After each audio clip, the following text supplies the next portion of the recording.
This is a final video to fix Razer Synapse not running at startup on Windows 11. Are you frustrated because your Razer Synapse software doesn't launch automatically, leaving your mouse and keyboard settings unconfigured every time you boot?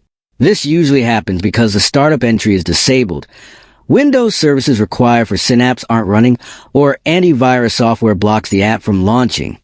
Many solutions online are long, confusing, and hard to follow, asking you to reinstall Synapse, edit registry files, or change hidden system settings, which can be risky and time-consuming. But today on Rexist, I'll show you a secret easy trick that fixes this problem safely and quickly in just a few simple steps.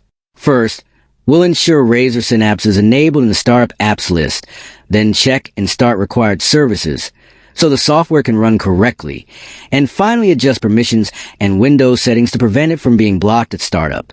This method works on almost all Windows 11 PCs, keeps your Synapse profile safe, and doesn't require advanced technical knowledge. If you want to make a full step-by-step tutorial showing exactly how to fix Razer Synapse not running at startup, leave a comment below, and I'll guide you through it on Rexist. Try this trick today and get your Razer devices fully configured automatically every time Windows starts.